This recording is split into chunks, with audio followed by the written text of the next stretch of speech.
really felt singled out more than Penny, didn't you? I really did, yes. I took a lot of heat. It seemed to me I was getting, you know, I got most of the flack. You know, everybody was, oh, he had to do something, you know, or always like this, never maybe understanding my feelings, what I was going through. And I'm not just about myself here, but, you know, it's the truth what I was going through, you know, and that's the way I felt. You paid quite a price, as I understand it. You said even your family turned away from you. Yeah, there was even family members and friends, you know, co-workers that even thought, you know what I mean? And I was alone, but I knew in my heart that God knows my heart and knew I'd done nothing. You know, he knew that. And it was, but I was the only one, it just seemed like. You know, it was only me and God that knew the truth, you know. And it says, I just can't explain that, you know, how that made me feel. And see, and not only that, I mean, I cared for the family, their father, and see them hurt, their broken hearts, and I know how much they love that child too. To see them go through this too was even hard for me to watch them, you know, and even knowing they may look at me a little different.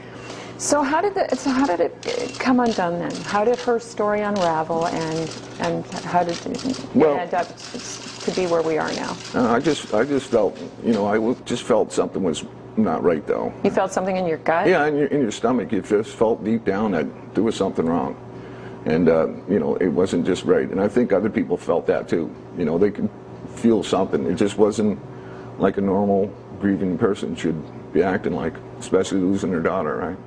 And at that point, what did you do?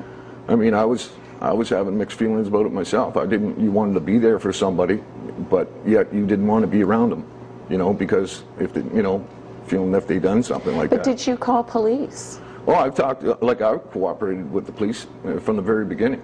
But did you tell the police, I have a feeling, you know, this is just my sense? Well, I did tell them that.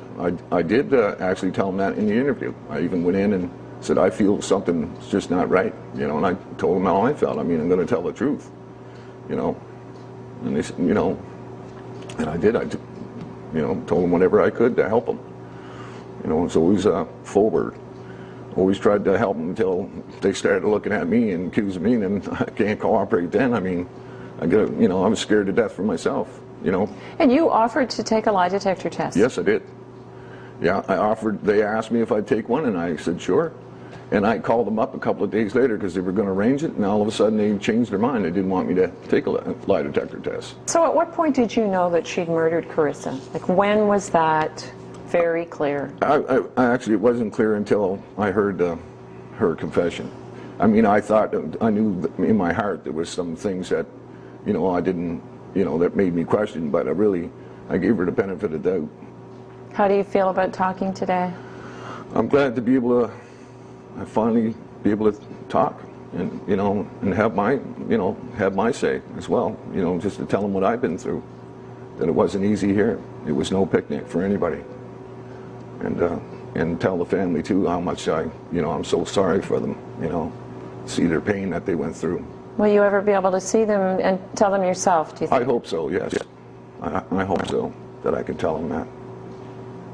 Because I really do, from my heart, I feel for them. You know, they've been all through this too, you know. Have you been to Karissa's memorial site?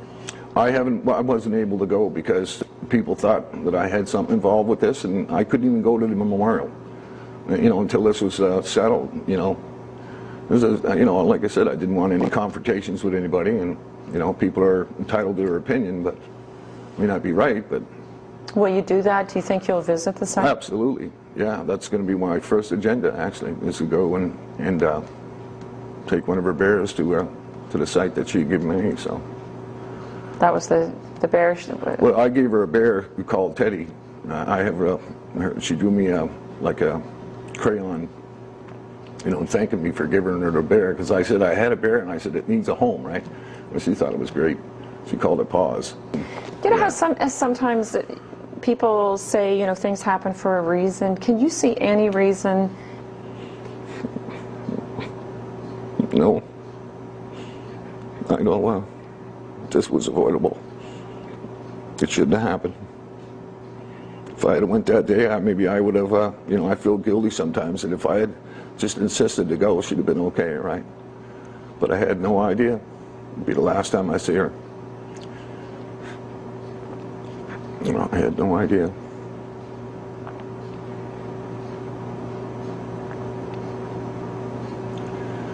I think of her all the time, though. There's not a day goes by that I don't think about it. I just remember the good things, and I remember she loved the Lord, though. She always used to have her Bible. She used to ask if she could go in and read mine. I used to have mine laid out on a table. She always loved to read the Bible. She'd be writing stuff down, you know. Does that give you any comfort at all? It does, because I believe she's in the hands of the Lord. I believe she's with God, and it gives me comfort to know that she's safe with Him. That's the comfort I get a little bit. Even though through all this I know that she's in God's hands. That's what I believe.